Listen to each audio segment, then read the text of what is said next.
अपि मे भगवान् प्रीतः कृष्णा तत् पाण्डुसुत प्रिया पैतृश्रेय प्रीत्यर्थं तद्गोत्रस्यात् तद्बंधन बांधवा। कहने लगे कि यहाँ पर आज हमारे परिवार पर भगवान की कृपा है।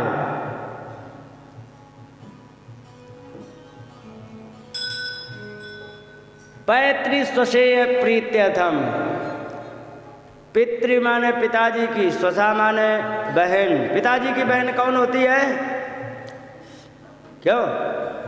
बुआ।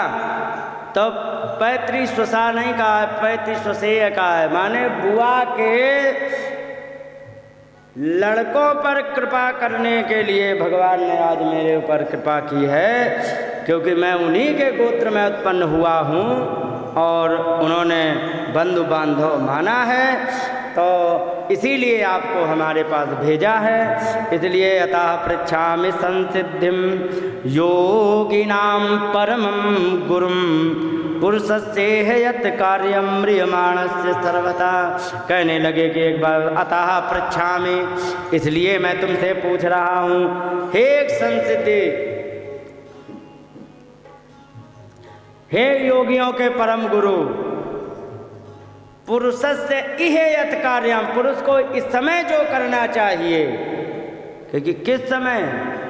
क्योंकि म्रियमाणस्य, जो मरने वाला हो, मरते समय क्या करना चाहिए? सर्वथा, हमेशा के लिए। आप मुझे ये बता दीजिए क्या करना, जो मरने वाला व्यक्ति है उसे क्या करना चाहिए, मुझे ये बात बताओ। और इसके बाद अगला प्रश्न बड़ा सुंदर किया है, यच्छ्रोतव्यम अथो जप्यम यत् कर्तव्यम नृभि प्रभो स्मर्तव्यम भजनीयम वा ब्रूहि यत्वा विपर्ययम यत् श्रोतव्यम। ऐसे व्यक्ति को क्या सुनना चाहिए ये बताओ। और अथो जप्यम, क्या जपना चाहिए, यत् कर्तव्यम, जो करना चाहिए, नृभि, मनुष्य के द्वारा। हे प्रभु, हे महात्मना, बताइए। स्मर्तव्यम, किसका स्मरण करे, भजनीयम वा, किसका भजन करे, ब्रूहि, बताओ। और एक बात और बता दे, और यत्वा विपर्ययम, यदि इसके भी अतिरिक्त कुछ है तो वो भी बता देना, जो मुझे नहीं आता, मैं नहीं पूछ सका हूँ, और जो भी इसके अतिरिक्त भी कुछ रह गया तो वो भी बता देना। यत्वा विपर्ययम, इसके अतिरिक्त भी कुछ हो तो वो भी हमें बता देंगे। इस प्रकार से उन्होंने दोबारा से प्रश्न किया, और प्रश्न करके दो प्रश्न बड़े अच्छे किए। अच्छा, एक बार बताओ माता जी, यहाँ पर देखो भागवत की एक कंडीशन सेट हो गई क्या, कि जो व्यक्ति मरने वाला है उसको क्या करना चाहिए, तो भागवत लिखी, ठीक है। सुखदेव जी ने जो कहा वही व्यास जी ने छाप दिया, वही भागवत बन गई, ठीक है। अच्छा, ये बताओ, तो अब इसमें एक बात तो निश्चित हो गई कि जिसको मरना है उसके लिए भागवत बन गई, क्योंकि परीक्षित जी को मरना था तो प्रश्न किए, उसी से भागवत निकली। तो अब एक कंडीशन ये बन गई है कि अगर जो जिस व्यक्ति को मरना है इस जीवन में, तो वो तो भागवत सुने, ठीक है। और जो कभी नहीं मरेगा तो वो आराम से उठ के जा सकता है। कौन कौन इतने हैं जिसको कभी नहीं मरना पड़ेगा? हाथ खड़ा करके बताओ। सबने? तो सबके लिए है। अच्छा, जो घर में एसी की हवा या कूलर की हवा में सो रहे उनको मरना है कि नहीं? वे नहीं मरेंगे, है ना, तभी तो सो रहे हैं, वो भी मरेंगे।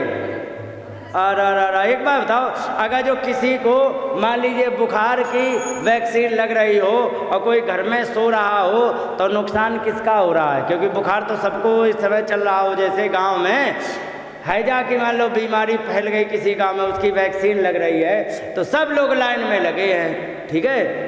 तो जो लगवा रहे हैं वो तो बच जाएंगे, और जो नहीं लगवा रहे हैं तो घाटा किसका कर रहे हैं, अपना या दूसरे का? क्योंकि बीमारी है वो तो कभी नहीं छोड़ेगी।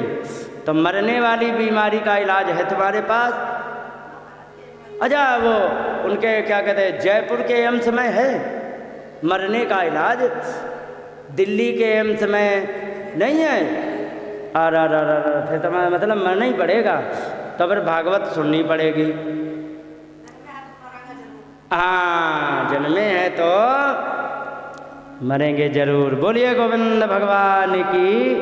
यही बात कही है, नूनम भगवतो ब्रह्मन् गृहेषु गृहमेदिनाम ना लक्ष्यते ह्यवस्थानमपि गोदोहनम क्वचित।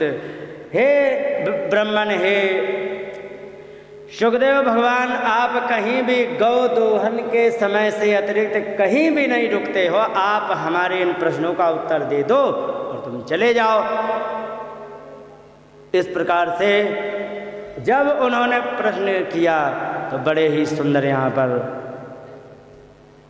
उत्तर दिए गए। बोलिए गोविंद भगवान की जय।